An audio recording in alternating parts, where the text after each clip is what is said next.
Hello, and welcome to our webinar on adolescent literacy within an MTSS framework. My name is Benjamin Schurz. I am with the Hill for Literacy, and I am so excited to be partnering with Lisa Gianni at the Reading League in Connecticut. And together, we came together and are sponsoring this incredible webinar with Stephanie Stoller, Carrie Curto, and Emily Russin.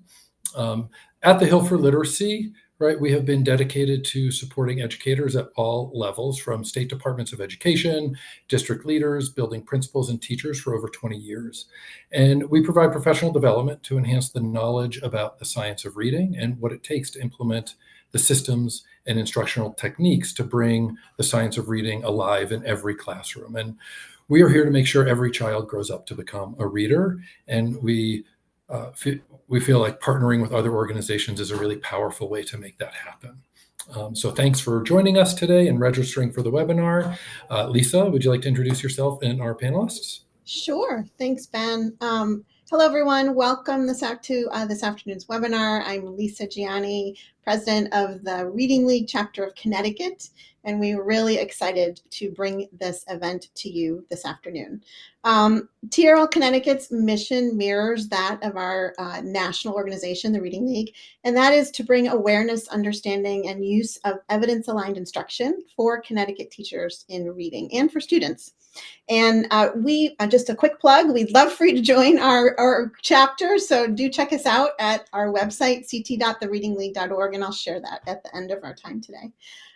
So we, as Ben mentioned, we do love to partner with various organizations really to spread the message widely and more easily, really. So two things that we recently are really excited about that we just partnered, co-sponsored two events for the Right to Read, and we brought Kareem Weaver to Connecticut as a featured speaker and had those two events, one in Hartford, Connecticut, and one in New Haven, Connecticut. And so we're really happy to also partner here with Hill to bring you this timely webinar on adolescent literacy, especially for Connecticut educators. I'm going to take a moment to go ahead and introduce our fabulous panel and speakers. So I'm going to start with Dr. Stephanie Stoller. She is passionate about using MTSS as the framework for helping all students become skilled readers. Her books include, as you may be familiar with, the MTSS for Reading Improvement, Promoting Effective MTSS Implementation, and Reading Assessment Done Right. She's the founder of the Reading Science Academy, an online community where over 1,000 educators, and I'm one of them, support each other to improve results in their schools. She supports effective educator preparation through her work with the national network, STARS in Higher Education. Dr. Stoller serves on the boards of the Evidence Advocacy Center and the Innovations in Education Consortium. Her past roles include assistant professor, vice president at Acadian Learning, and consultant to hundreds of schools and a school psychologist. Dr. Stoller believes that by supporting all educators, high achievement is possible. Welcome, Dr. Stoller. And our next presenter is Carrie Curto, my very good friend, is the National Science of Reading Project Director at the Reading League. She directs all work related to the Reading League Compass, the curriculum evaluation guidelines and navigation reports, and TRL's educator preparation program partnerships. She supports work related to English learners and emergent bilinguals, diversity, equity, inclusion, and belonging, and also runs communities of practice for state education agencies and faculty from educator preparation programs, publishers, and other stakeholder groups seeking to implement evidence-aligned practices. Those are awesome communities of practice. I've been at too many of those meetings. Carrie has presented at conferences both nationally and internationally. She formerly worked as a literacy specialist at the Rhode Island Department of Education, where she led statewide efforts to implement the Rhode Island Right to Read Act. Carrie is an Orton Gillingham trained practitioner who worked at Middlebridge School in Narragansett, Rhode Island, and Rawson Saunders School in Austin, Texas. Before her career in education, Carrie worked as a casting director in Los Angeles, which is really cool. She and her 3 wonderful children live in Southern Rhode Island. And our panelist that's joining us this afternoon is Emily Russin, as is a facilitator at the Hill for Literacy with over 30 years in public education, focused on improving literacy outcomes for historically underserved students, including multilingual learners and those with disabilities.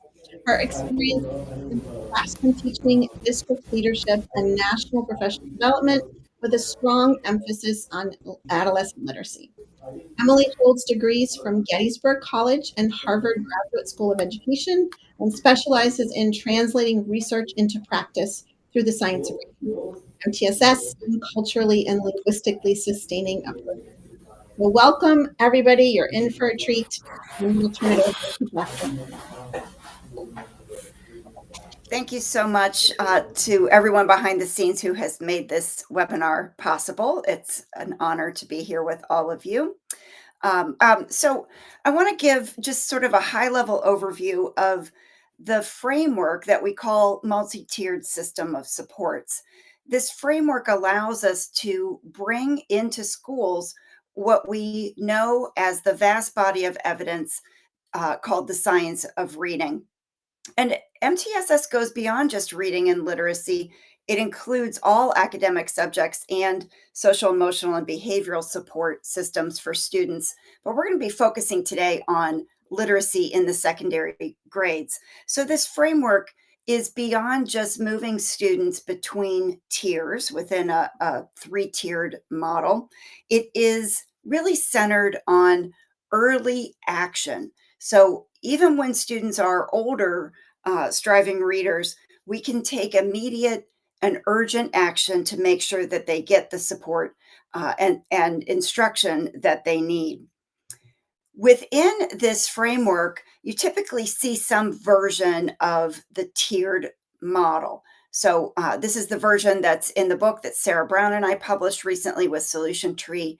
And it is intentionally shaped like a cone to bring attention to the aspects of a school system that teams are considering when they are implementing MTSS and using data, adult implementation data, student data, to build the tiered system that students in each grade level need in order to be successful readers.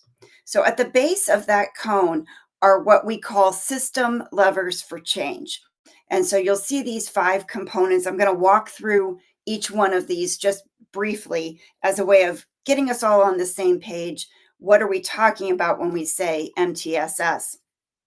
No matter what framework or version of MTSS your district, state, or agency might use, I bet you'll recognize these components. You might organize them in a slightly different structure. You might have different terminology that you use. You'll definitely see overlap among these components.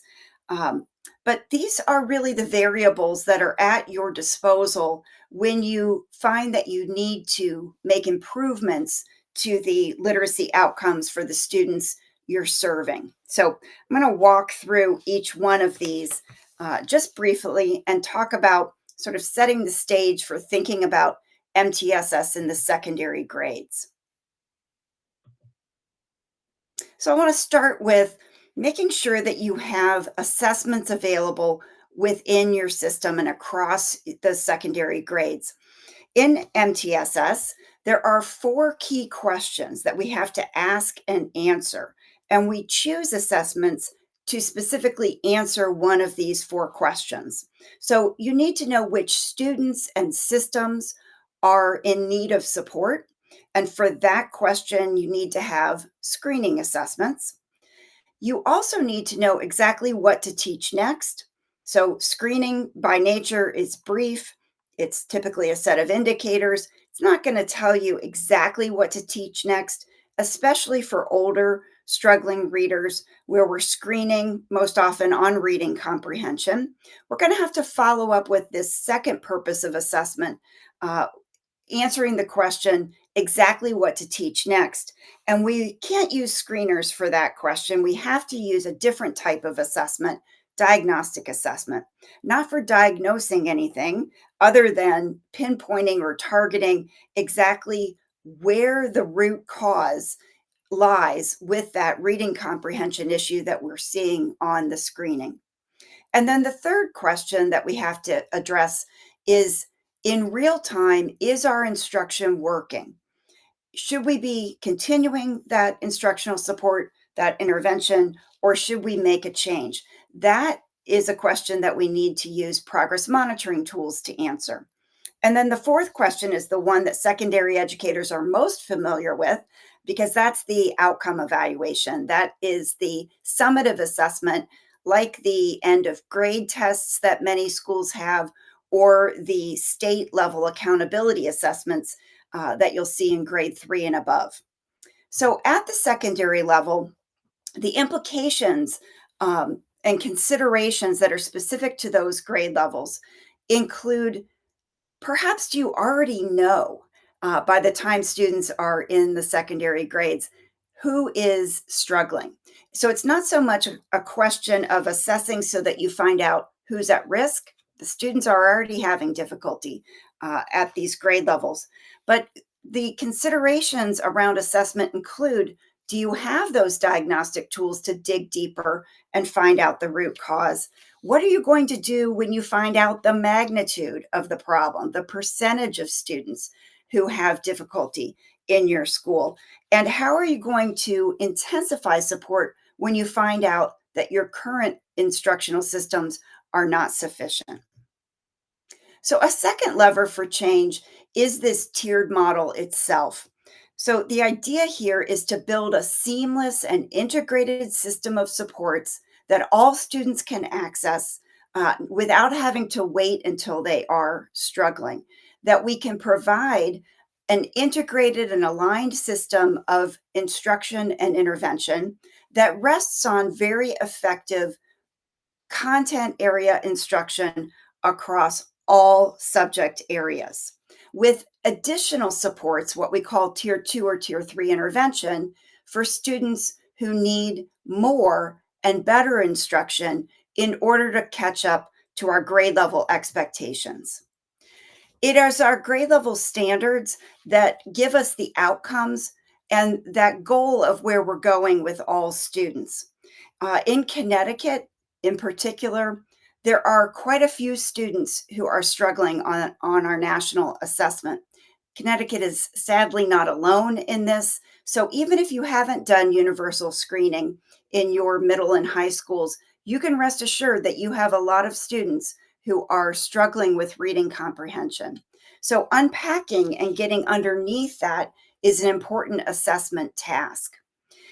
Rather than approaching the magnitude of the difficulty that we see among secondary readers, rather than approaching that one student at a time, the MTSS framework encourages you to take a systems perspective, to look not just at which individual students are not meeting our grade level expectations and standards, but how many students are struggling to meet our grade level standards. So having a universal screening tool that allows you to not just identify individual students who are at risk, but identify systems that are at risk. So I'm just giving a couple of illustrations here that will allow you to see how your response to the need would be different. What your tiers of instruction and intervention look like will be different in different schools, perhaps in different grade levels within a school. So it's not about a rigid set of procedures that you're putting in place, but it's more about building a system in response to the needs of your students. Most of you are very familiar with this idea of looking at individual student progress over time, something like a progress monitoring graph that you see here. It's visually very easy and straightforward to see that this student's current progress is not going to achieve the goal that we have for them. But what we need to step back from is this student by student approach and really zoom out and take a big picture view.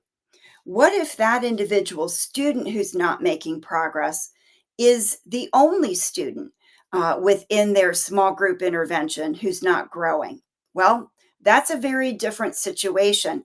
And that's a situation where we would think about intensifying support for that one individual student. But what if it's a different context? What if that one student is in a group where half or more than half of the students are also not making progress? Well, then our conversation really should shift from how do we support or intensify intervention for this one student into questions that have us unpacking what is the intervention? Is it the right intervention? How do we make changes in the instructional system so that we get better results for all students who are in that same small group? So, some considerations around the tiers that you're building in the secondary grades include the time that you have available for instruction. These questions that you see here are actually variables that you can change.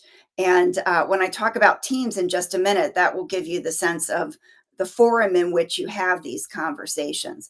People think that these are set in stone, that they're immovable. We can't possibly impact our schedule, but it's definitely one of the things that we need to have conversations about if we are not getting the outcomes we need to for our students.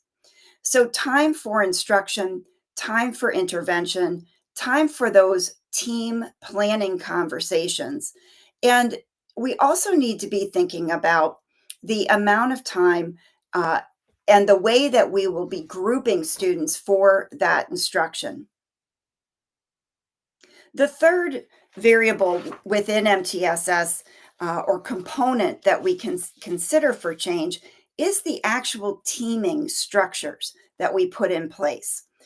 So I'm showing the full cascade, what would be optimal to have in place in any school that's implementing MTSS. And I'm showing arrows representing communication across the teams at all levels of the system. In secondary grades, we may not have grade level teams, or we may have grade level teams and content area teams. And so we'd have an additional layer of teaming happening at the secondary level. Within these teams, what the topic of conversation is the database decision making process. And so in our book, we called this the collaborative improvement cycle, but it is a problem solving model. It is a plan, do, study, act model. It is a continuous improvement cycle. So again, regardless of the terminology, the big idea here is that we will use data to guide our decision making in schools, data about our local resources and local needs and barriers, and data about our students. We are going to use those data in a structure that everybody is familiar with, everybody is trained and supported to use so that we can be very efficient in designing, implementing, and evaluating action plans at both the student and system levels. So, those are considerations when implementing within a secondary setting. Who are the teams who are currently working in your school? What are the topics of their conversation? Are they using a common structure, a database decision making model? And are they generating action plans that are realistic given the resources and the barriers within that school or grade level? So, the final component lever for change within an MTSS structure is professional learning and coaching. So, I'm showing a graphic here that helps to illustrate the fact that what we want is for students to have literacy skills that allow them to access knowledge and learn new information. Secondary educators are not always given the big picture of what it takes to get students to have and demonstrate reading comprehension. So they don't always get information about topics like the simple view of reading and how instruction can support having students demonstrate language comprehension and word recognition. And they're not always given information, professional development about how to use assessments to chain backwards when a student is having difficulty with reading comprehension. So these are topics that we need to support secondary educators with, and we need to also provide them with ongoing coaching to be able to implement that new knowledge. So these are considerations at the secondary level where we need to really support every educator, not just the ELA staff, but for every educator to understand their role in literacy development and intervention. So these levers for change are captured in one of the free downloadable resources in our MTSS for Reading Improvement book. There's a QR code on the slide that you can use to access this implementation guide. It includes questions in each of these 5 system levers for change that I've presented. It gives you an opportunity as a team to assess your current implementation in each of those areas. So to wrap up, hopefully you are thinking about MTSS as that framework for implementing the vast body of knowledge that we now call the science of reading, and that this has given you a little bit of information about some of the levers for change that are available to you that you can work on as a way to support your system to be more effective with each and every one of your students. So I'm just going to end with my contact information and that same QR code again. If you're interested in downloading the implementation guide, that is a free resource available to you. So I think at this point, I'm turning things over to Carrie Curto. Hi, Carrie. Hi, Stephanie. How are you? That I'm was great. great. It's so good Thank to you so see much. you. Thanks for queuing me up so well. A lot of my content aligns exactly perfectly with what Stephanie mentioned. So the Reading League has done some work in the adolescent literacy space. This has come from an expressed need from the field. Our work began with our curriculum evaluation guidelines, which I did see in the Q&A. There are a couple of elementary educators here. If you're not aware of the guidelines, these are components that are uplifted directly from the research that explain what is necessary to develop skilled reading and writing. And it's located on the curriculum decision makers page of the Reading League Compass. So I know that's a link that you'll get. If you'd like to follow along, you can go to the readingleague.org/compass and click on the curriculum decision makers page. And then in another minute, we'll go to the adolescent page. So on the decision makers page, you'll see the curriculum evaluation guidelines, 2 things that are different between this and other resources. Number one, we did a really close and careful job of ensuring that all of the components are directly derived from that scientifically based research, that body of knowledge that is the science of reading, nothing else.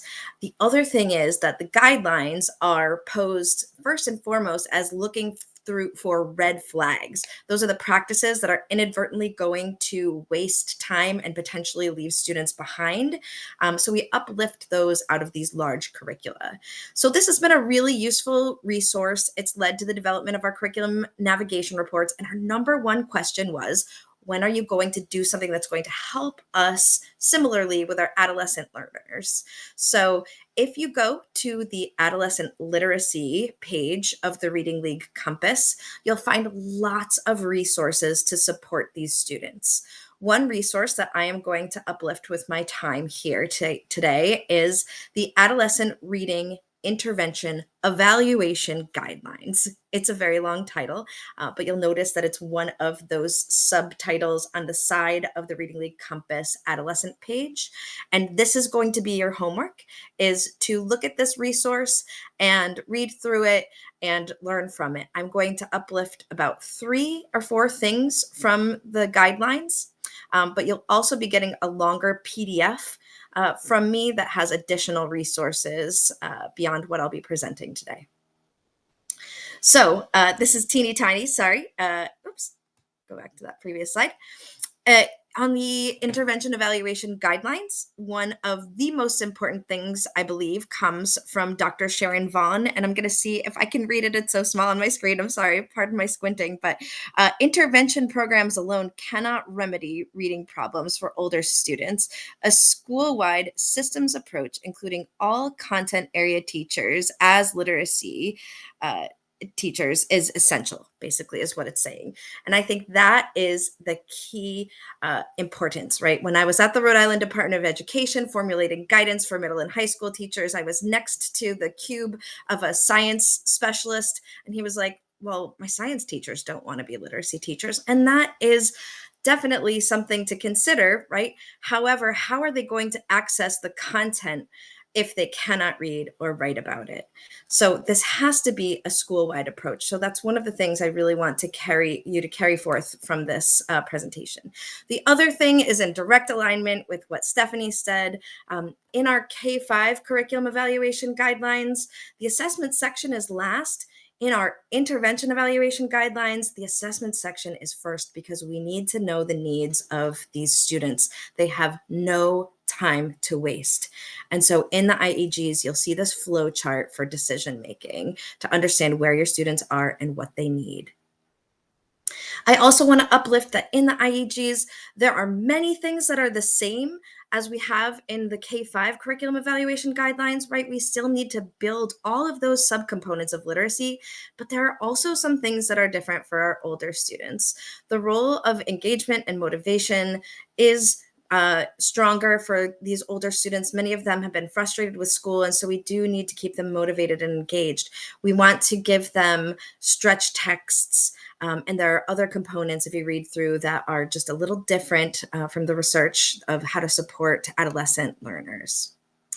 So thinking about our multi-tiered system of support, thinking about the fact that we know that we need to engage all educators within a school, what are some of those little levers that we could use, perhaps in a year one of getting everybody motivated to focus on literacy as a school, that we could leverage? Let's think about one or two things that we could do as a school that are going to be a big bang for our buck. So I will present two possibilities. One is thinking about one strategy that could build our students' syntactic awareness, because it helps not only with their comprehension, but with their writing. And also, what are some strategies we could use to build their morphological awareness? So, excuse me, sorry, my dog's barking in the background. I have uplifted this chart from a really excellent resource that is the IDA Perspectives. They did a 2-volume issue that's focused on syntax, really, really excellent. And in this article, Julie Van Dyke makes the point that everything that happens through school is filtered through language. And it really shows that primary importance of language and how language is put together and how words are put together in a sentence. And that's really what we're talking about when we're talking about syntax. So many of our students may have lower level skills in this area. So what are some things that we can do to strengthen this? We're not talking about adding another program, right? We don't want to be additive in our approach. We want to be transformational. So let's think about just some approaches and not programs that we could add across all content areas. So some things that are lifted from the evidence that work to build syntactic awareness. One is really simple, and this might just be your starting point, is sentence combination. Giving students 2 simple sentences and asking them to combine it. This could be done in any content area.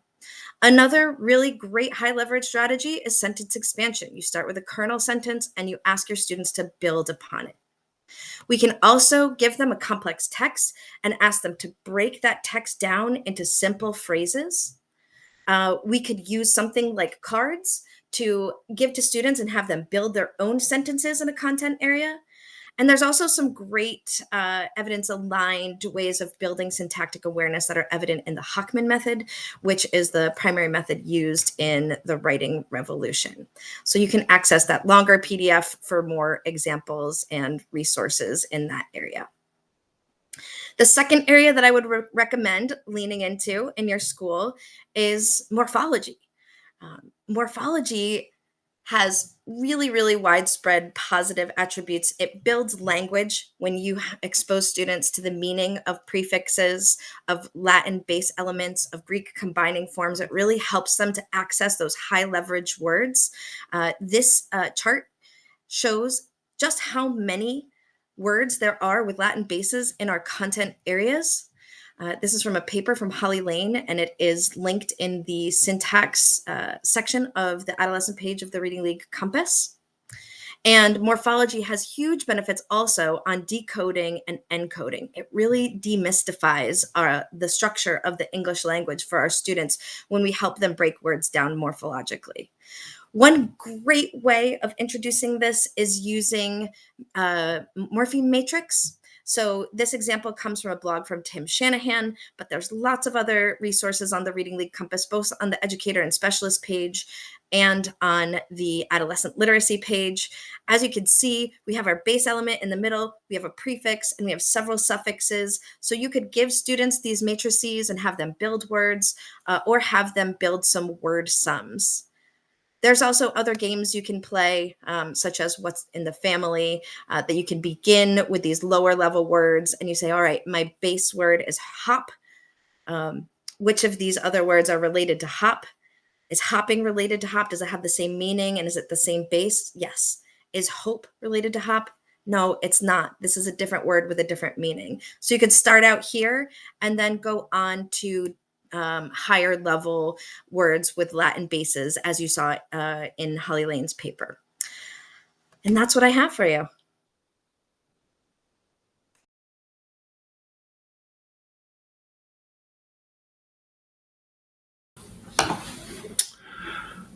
All right. Thank you so much, Stephanie and Carrie, for sharing your wisdom, your slides, and your experience with us. Everyone who registered will receive an email with the slides, by the way, and some links to some of the resources that were shared as well. And I just want to say that I really loved how we got the systems perspective from you, Stephanie, and things that we need to be thinking about from, scheduling and how we're going to assign credits for students that are in some of these courses. And then Carrie, you rolled right in with some specific strategies, techniques that teachers can use. And so I really appreciated having that whole continuum. And a few things that really stood out that I just want to mention is, Stephanie, you mentioned about an integrated and aligned system of tiered support. And also, it's not a rigid system that we're building, but it's really in response to the needs of our students, right? And so I really appreciate that. Sometimes we can get caught up in education that, things have to fit into their lane, especially, right, credits, where are those going to come from? What's the schedule or time? The bell rings at this time. And so thinking about the needs of our students as the driving force is really a powerful way to make sure we're meeting their needs. And Carrie, thanks for sharing all the resources from the Reading League, like one of our favorite places to go. And just that morphology and syntax, things that many of us as educators take for granted, right? That's our student. We come with these, we learned these. Let's look at what our students need and where they're at, and that there's some really great, we don't need to buy a whole new program, as you said, right? It's not about getting and buying programs. It's about building skills, building knowledge, and supporting our students with that. And so we're now going to jump into a panel discussion. I've got some questions for all of you, some for individuals, but before we do that, we have gotten some questions in the Q&A. We will have time to answer those questions at the end. And we've gotten a few questions. I just want to make sure that everybody knows that if you have a question for any of the panelists, please submit it to the Q&A. We will try and get to it in the time that we have today. And if not, we will be able to answer those in a follow-up email. And so now we get to hear from all of you. And starting out with a question that goes to all of you. If you could just share kind of how did you first get involved, interested, and what built your passion around adolescent literacy, and what is one consistent need that you've observed in your work with schools? So Emily, we'll start out with you. Sure. Well, thank you so much, Stephanie and Carrie. I I always get excited when a team of us can get together and talk about all of these issues that are so near and dear to our hearts. And I'm learning alongside of you, so thank you.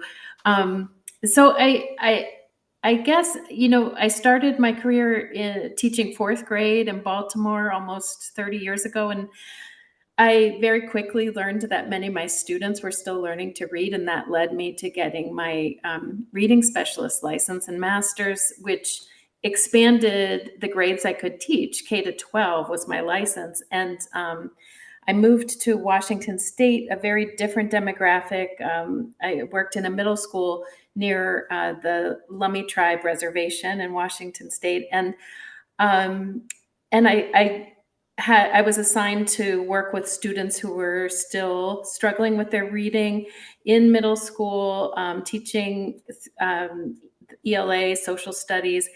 And quickly I was teaming with the math and the science teacher. And over time I was coaching part-time. And so I just kind of, rolled up my sleeves into secondary.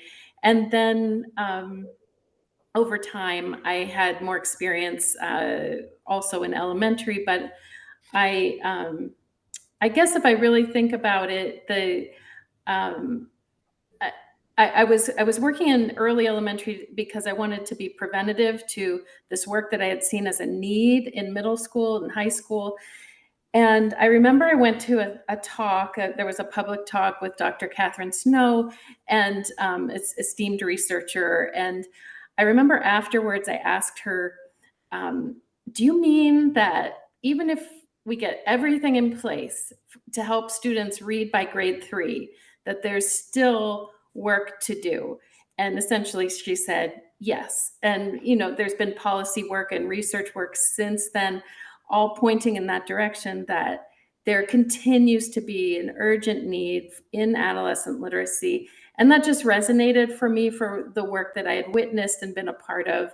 And so, here I am, I'm leading the adolescent team at the Hill for Literacy. We continue to do this work, and I'm pleased to do it. Carrie, how about you? What got you inspired to work with adolescent learners, and what's something that you see as a persistent need? Yeah, so my first job teaching was at a school for students with dyslexia in Austin, Texas. I happened to respond to a Craigslist ad, and that's what changed my life. And when I moved to Rhode Island, I decided I wanted to continue to work with this population of students that had really captured my attention and showed me that what I had learned in my own educator preparation programs was actually the opposite of what they needed. So I had the pleasure of meeting Linda Atamian, who's my OG fellow, and she trained me in the Orton Gillingham approach. And she said, you can also have a job at the school that I work at and do your practicum here. I was like, this is perfect. And then I was like, wait, but it's a high school. High schoolers scare me. And so I was nervous, but boy, I'll tell you what, I was there for about 5 years, and the students that I worked with there taught me so much, because this was the place that they could come to. Unfortunately for a large price tag, but it was the place they could come to that had educators that truly knew how to teach them how to read for the first time in their lives. And I found several things very interesting. One, I had a lot of unteaching to do with my students. So they would read these passages and they would blow right through, and they would read the wrong words and not even notice. So I had a lot of unteaching to teach them to slow down, to make sure that they were reading the words accurately, right? And not guessing. They had been taught using balanced literacy methods, and so guessing to them was reading. So there was a lot of unteaching. And second, I found that there was just so much that they learned from understanding the structure of the English language. And I think that that really is the key of structured literacy, right? Is understanding words not only at the phoneme grapheme level, but at the syllable level and at the morpheme level. And not only that, but sentence level and syntax. I didn't know what I didn't know. I had to teach myself about compound complex sentences and whatnot, and then to be able to teach that explicitly to them was really just a huge changing point for them. Thanks so much for sharing. Stephanie? Yeah, so I started my career thinking that I wanted to work in high schools. That's what led me to become a school psychologist. I wanted to support the mental health needs of high school students. And in those early experiences, I learned that at the root of every single referral at the high school level was literacy. It was all literacy. If it looked like it was math, if it looked like it was behavior, literacy was always at the heart of it. So I actually have focused more in the early grades, more on prevention because of those early experiences I had at the secondary level. So I've been trying to prevent the problem from happening. Many people are working in that prevention realm. And as was said earlier, we haven't gotten it right in the early grades. So unfortunately, the need that I see still at the secondary level is around decoding. That's still the root of most of the reading comprehension problems that older students still have.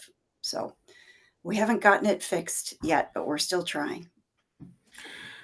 Well, thank you, all of you. We're so kind of how fortunate that you have all found your way to adolescent literacy. I started my career too, teaching high school special ed in Oakland, California, where I had students who couldn't string 2 or 3 letters together. And I thought, how did they get here? And then that's what brought me down the rabbit hole of figuring out, after my master's degree, I hadn't learned any of the techniques, ways to support them, and went down the rabbit hole. And that's how I found my way to literacy as well. So now question for you, Emily, and of course, afterwards, Carrie, Stephanie, if you have things to add. How is secondary MTSS structure different than the systems we see in an MTSS system in elementary schools? If you could expand on that and share some of that, I think that might be helpful. Yeah, I think, Stephanie really set a very strong framework, and I can just lean into some of the topics that she already introduced, and please add into it more. But I think we think of MTSS, as similar in terms of it's data-based, it's a team approach, but point out some very different elements of it when we shift to middle school and high school. And, first, the structure of the school itself is more complex in middle and high schools. Students are usually moving between multiple teachers, multiple content areas, and that poses challenges of coordination, building consistency, and the more you want to move the needle in adolescent literacy, you really need to collaborate across those teams that Stephanie pointed out: content teams, interventionist teams, grade level teams, and finding time to do that. We're always fighting time. So it takes a lot of that leadership level work to make those systems work together to build this framework. And then also, the needs are often sadly greater once we get to middle and high school. So at this time, we've seen in the research that the gaps in the foundational skills tend to have widened if we haven't intervened early enough, or for many other reasons as well. But we often have these larger gaps in grade level and below, and everybody in between. And so that can be overwhelming. And as Stephanie mentioned, like we often screen with a comprehension screener, and that you'll likely need to build in other levels of diagnostics. Like at the elementary level, a diagnostic might be one-on-one. At a middle school level, that's not going to be efficient. So there have to be ways that you can look at groups, as you were mentioning, and assess in a way that helps you drill down better to what their instructional focus needs to be. A lot of time, I think there was a question in terms of what sometimes is a non-example seen, and sometimes we'll see students are all scheduled for intervention block, and they all receive the same thing in a middle school and a high school because that's what fit in the schedule. But really, those students have very different needs and probably need to receive very different intervention techniques. So I would just say, like, in general, the change also, we saw the progress monitoring graph. The change tends to be a little slower, and because it just is going to take more time to close that gap with students, but it is possible. We see it happen every day. The research supports it, and so we need to bring our urgency level to the commitment of time and commitment to working on those obstacles that present themselves. And then, as Carrie was mentioning too, there's variability in motivation, as we know, with adolescents. There's a special lot that we love to work with, but they're growing and changing too. They're, securing their identity, their engagement wanes and ebbs and wanes. And so our MTSS model has to be really responsive to those needs. And I think our urgency comes from, we know these are the last years we have these students in our system. We want to prepare them for career, for college readiness. And this is, it's worthy of our attention to put this time in place. So I'll just say one more thing. Just it's important to consider this two-pronged approach I was talking mostly about intervention, but we have a lot of needs right in our tier 1 that help support students continue to grow, and that takes the cross-content work. So I'll pass the ball to someone else. Carrie or Stephanie, anything you want to add to that? No, I agree with all of those points. Cool. So Carrie, question for you. We have several questions that came in about student engagement, especially for adolescent learners. Emily, you were referencing that also. And can you expand a little bit about how an MTSS system can enhance student engagement and how it can support students that way?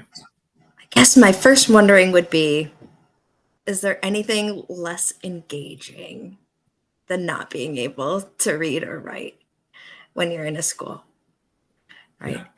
Yeah. So we have to have a system of support to support those students. If you're looking at adolescent literacy as grades 4 through 12, especially those 4th, 5th graders, those middle schoolers, 6th, 7th graders, as they get older, their understanding that they are not at the same level of their peers impacts mental health and motivation. And, we want to make sure that we catch them early and that we use this multi-tiered system of support to truly understand their needs and to support them. And so if there's a wondering about, well, I just don't have time for an intervention block, you don't have time to not have one. You must have a system of support for these students so that they can see themselves as learners.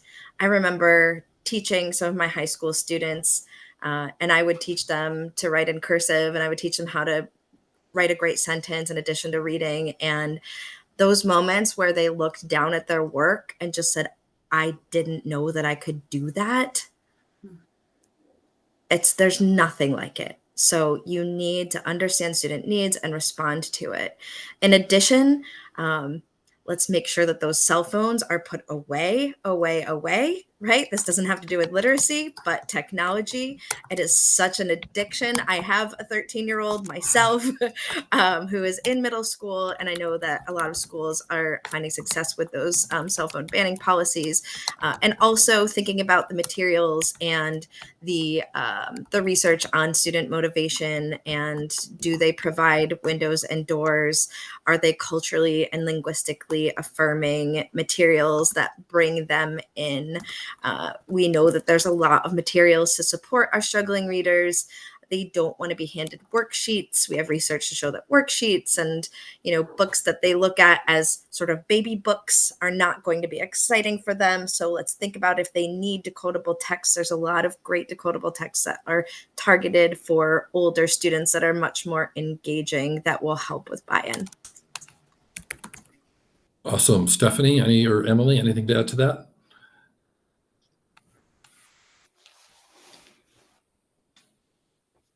I mean, I would just say that I echo what Carrie said, in that we've had recent success working with students in even after school and summer school programs.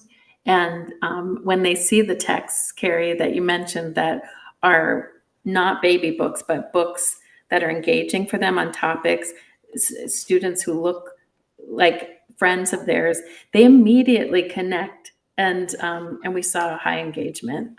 So That's great. So Stephanie, question to you, and then we're going to move to the Q&A. There's some great questions that have come in from our participants. So if most students are reading below grade level, right, how can a district realistically build an MTSS system that works? And that kind of pertains to one of the questions, is when there's so many students that need help, how do we do screeners? How do we choose what and who we're going to assess, and then how we go deeper? Yeah, I think the balance of the time needs to be spent on instruction and not assessment. Like, we already know the students who are struggling. We've got years of data about their needs. And so we need to go straight to urgent action. And as Emily and Carrie have pointed out, it needs to be a two-pronged approach. It needs to permeate everything we're doing in every class. We need to support every content area teacher to be able to elevate literacy and support and improve literacy. Carrie gave some great strategies for that. Improving the opportunities to respond and the engagement that's happening in the biology class, in the music classes, in every single class. That's a powerful tier one strategy that every teacher can be supported to use. And then we need to be thinking about the intervention. And it's pretty well established in the research that we can catch up our older struggling students, but the amount of time it's going to take in the school day is shocking to some people. So we can't shy away from that. We can't let other priorities compete with that. We have to be willing to say we're going to prioritize the time that's necessary for the intervention on top of that improved and more effective content area instruction. We need to be doing both things. So that's what MTSS as a framework allows you to consider. Great. I love it. And, doing both, and that's, I think, hard to grapple with. And right, that's what we need to do, right? Yes. Given the need, given that it's our children's lives, really, that, I think all of you mentioned how literacy was that anchor point that you noticed. This was the barrier to students performing in all of their classes. And now's the time, right? So how do we do that both and? So let's move to some of the questions. There's some great questions that have come into the Q&A. Lisa, do you want to come back on and answer and pose some of those questions to the panel? Absolutely. Thanks, Ben. Hi, you guys. This is such an informative presentation so far, and I'm super excited about all the great information that's been shared. So a couple of questions seem relevant to the conversations we've already been having. So I have one here that really asks more about writing. So what's best to do to respond to students who always ask how to spell particular words? I am encouraging more and more writing, and I have engagement, so students want to write, but they freeze because of poor spelling. So we're looking at some strategies here. That's for anyone who would like to take it. I can kick things off, and then please feel free to follow up. But this is really where it comes to the role of building teacher knowledge. So the more our educators know, and I know it's hard, and I know that this is like pie in the sky, but the more our educators know about how the English language is put together and what those spelling rules and generalizations are. And I'm going to uplift morphology again, let's think about assimilated prefixes and the words like illegal. How many people on the call have had students that will spell illegal with one L, right? Probably everybody. But if we give them that key and we teach them there's a prefix and it's in, im, il, you don't have to be as much of a nerd as I am, but I love assimilated prefixes. It means not. And then there's that base element, legal. You teach, it's like teach a man to fish, kind of teach a man to spell, teach a man about morphology, teach a teenager about morphology, and they'll be able to spell a whole host of things. So the more our educators are informed about the structure of our English language, the more they can then give that gift to our students. Let's make little baby word nerds, teenage word nerds, because it's really going to be empowering for them. Great. Great. In addition to that, there's probably a role here for technology so that students can be encouraged to get their ideas out without being worried that, they're spelling something incorrectly. So whether that's a speech to text approach or working in partners or, a drafting and editing process, I think technology can be helpful so that students don't feel a roadblock if the spelling isn't accurate the first time around. Excellent. Great advice. So I have two questions kind of related to screeners. One was, do you have screeners that you recommend for adolescents and for this age band? And then the second one is a little bit longer. So given the often larger size of middle schools and high schools, how do you focus in on what students to screen, as it seems inefficient to screen all? Would multiple data points such as grades, classroom assessments in ELA, and state test results serve as multiple data points to flag students who could warrant further screening? Anyone? Yep. I'm a fan of, conceptualizing those early warning systems and using the existing data that you mentioned, grades, the state test result, teacher information, past data. If you've done universal screening in K5 or K6, making sure you're referring to that and leaning on that. The reason to do universal screening, I think, in the high school, let's just say high school grades, would be if you're going to use it for the system level evaluation. It's not so much which students are at risk because you already have those data. Not that we can't skip students. We certainly sometimes do overlook students unintentionally, but are we going to use the percentage of students who are not on track as a metric for the effectiveness of our systems and looking at improving the percentage who are on track across the school year as one of those ways of evaluating our own instructional support systems that we've put in place? So I don't know if other folks want to add to that.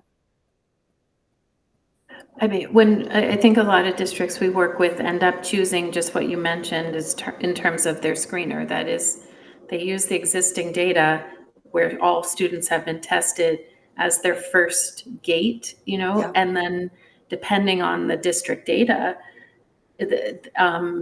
what needs to be assessed. And so that's really leadership teamwork to figure out what your assessment framework is, because every context is slightly different. So if you have a district, with most students not passing their state assessment, as opposed to a district where most are, your needs of assessment are going to be different. So you have to suit your context. Efficiency does exist. A lot of assessments are computer-based now, which allows for quick scoring. But I think you have to go back to those questions that Stephanie outlined, like, what am I assessing for? And will this assessment answer that question?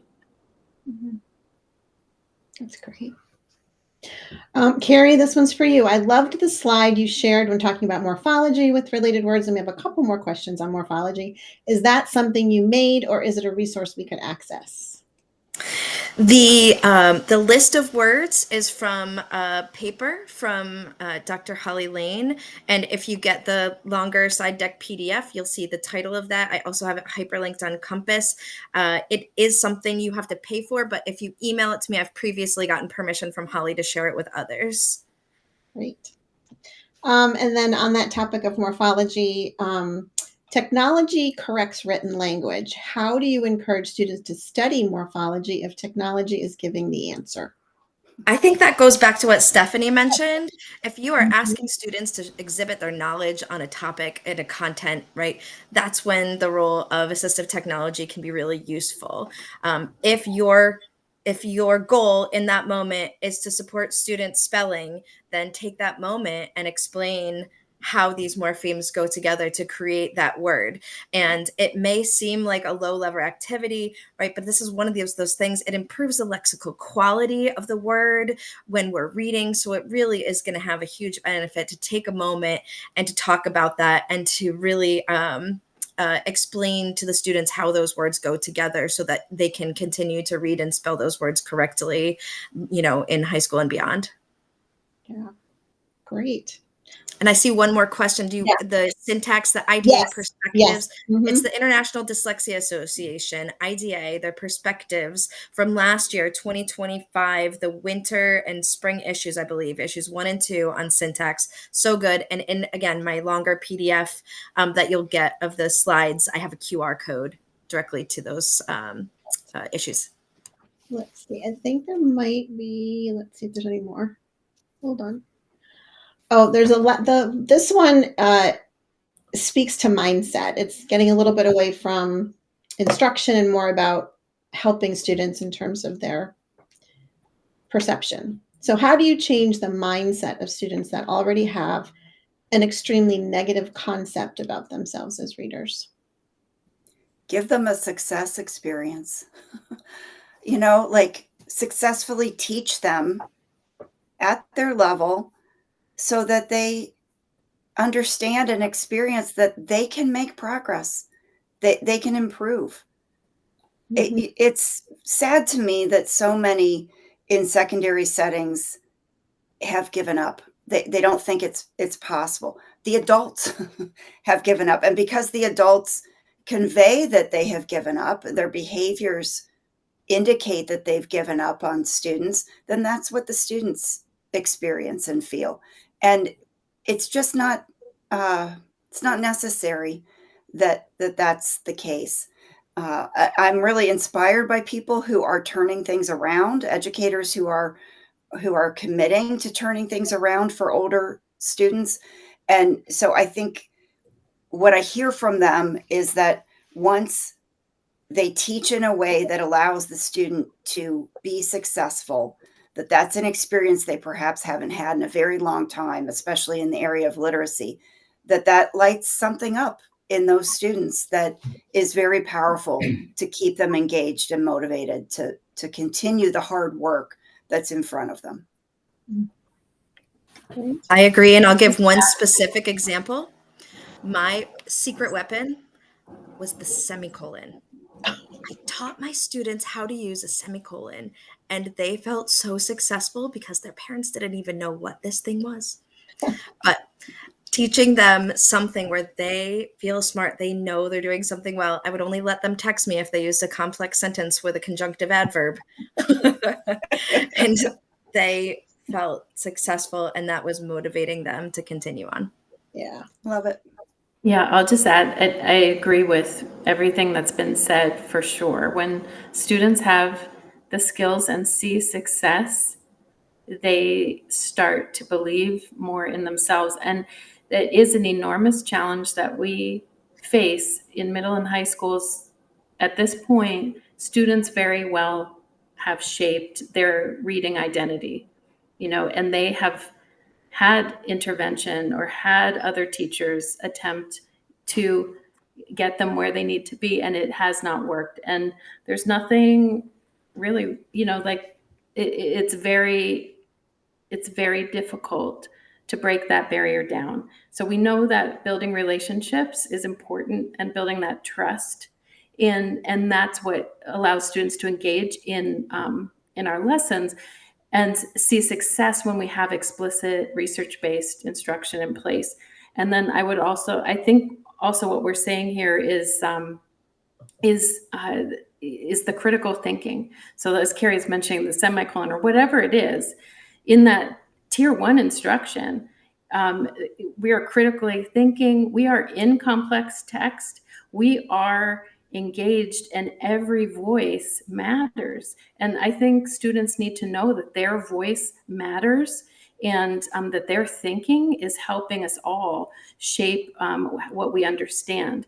So giving students the tools to be able to engage actively in their tier one is very important as well. That's great. Well, thank you so much for all of your questions. We are getting close to the end of our time together. If there was anything that we didn't answer, we would definitely, as Ben said earlier, definitely follow up with an email. And I have one closing question for each of you, and it's really about your hopefulness, right? When you think about where we're at, the concepts that you've presented, the questions that have come in, and you look ahead towards the future of adolescent literacy and where we are now, what is something that you're hopeful about? And maybe it's a promising trend, maybe it's a breakthrough in practice or some research or something you've seen in schools that's inspiring. What's something you're hopeful about? I don't want to have the last word, so I'm going to jump in first. I am hopeful about this webinar occurring. I am hopeful about some really wonderful books and resources that I hear about coming out. I'm hopeful about this attention on our adolescent learners. I'm hopeful about the evidence-aligned instruction that's happening in the lower grades. So there's, I think, a lot to be hopeful about. Yeah, I think too, it can feel really intimidating or overwhelming as we're talking about systems level change, but you can start small. And so I would encourage people to make that first step, form a district leadership team or work with a team that's ready to get started. And over time, you build from there off of your successes. And what keeps me optimistic, just like Carrie was saying, adolescent literacy is no longer this afterthought. It's a real priority for districts and schools. There's so much more research available now than there was even a decade ago. And that helps us understand what works for older students. And we have models that we can look at, schools and districts that are doing this well, showing what's possible. And so I've seen that happen, when the right structures are in place for the context of that school and district, you see change. And it's not always fast, but it is real change. And also, I'm in schools, I meet these students, I have 2 teens at home myself, and this generation is bringing their voice to the table, and we all benefit from that. I'm hopeful because the energy that I see around adolescent literacy right now is coming from teachers. It's grassroots, it's teacher driven, it's not top down policy mandates. It's from the classroom and it's from individual teachers. And so that's how I think real change happens. And I'm really excited to see the examples where teachers are sharing with each other and joining together. So I want to mention the Project for Adolescent Literacy as what fills me with hope, is those grassroots efforts of teachers coming together to make change for adolescent learners. For sure. Wonderful. Thank you all so much for dedicating your life to our children, our youth who are in a pivotal place, and that we all know that, we all feel that. Some of us have teenagers on this call, and of course, all of the children out there are our students. And I think, as somebody who's been involved and invested in literacy for my lifetime, my career, I really appreciate all the work that you've been doing and for coming together. Something that gives me hope is the collaborations that are happening, that I don't think any of this work can happen by one person or one place or one organization. So Lisa, I just want to appreciate you and Carrie for leaning into the idea of a collaboration with us in Health for Literacy. I think this is the beginning and that there's more to come. So I'm really excited about that, and I hope this is a model for others that, as you mentioned, teachers collaborate, that organizations collaborate, and that we all come together in this effort that is so, so important right now. So thank you so much. Again, thank you to everybody who's registered and that has stuck with us for the entirety of this webinar. We appreciate you too. We have one more closing slide, Marcy Kate, if you want to put that up. And that is just to highlight again the partnership that we have made with the Reading League. It's beginning. Look out for more. I also want to share, we've talked a lot about like those books that are challenging for students. You know, our adolescent striving readers shut down if they get a baby book or something that doesn't pertain to them. So we at Hill for Literacy have partnered with a company called Story Shares, and that's a publishing company that is focused on high interest, low Lexile level, and they go all the way up to high interest, high Lexile level for students who are looking for, want, and desire books that they can read that are interesting to them and pertain to their lives. And I also just want to share that we have another webinar coming up that's focused on writing. So you can visit the hillforliteracy.org. We have a webinars page, and you can register for that there. Check out the socials that are coming up from us. And that is in partnership with Leslie Laud from Think SRSD, because we know that reading and writing are two sides of the same coin, right? So we want to, and learning to write can support engaging in reading as well. So thank you so much for your attendance today. Again, if you registered or participated, you will receive an email with lots of resources and the slide decks from today. Perfect. Have a wonderful afternoon. Yes. Bye, everyone.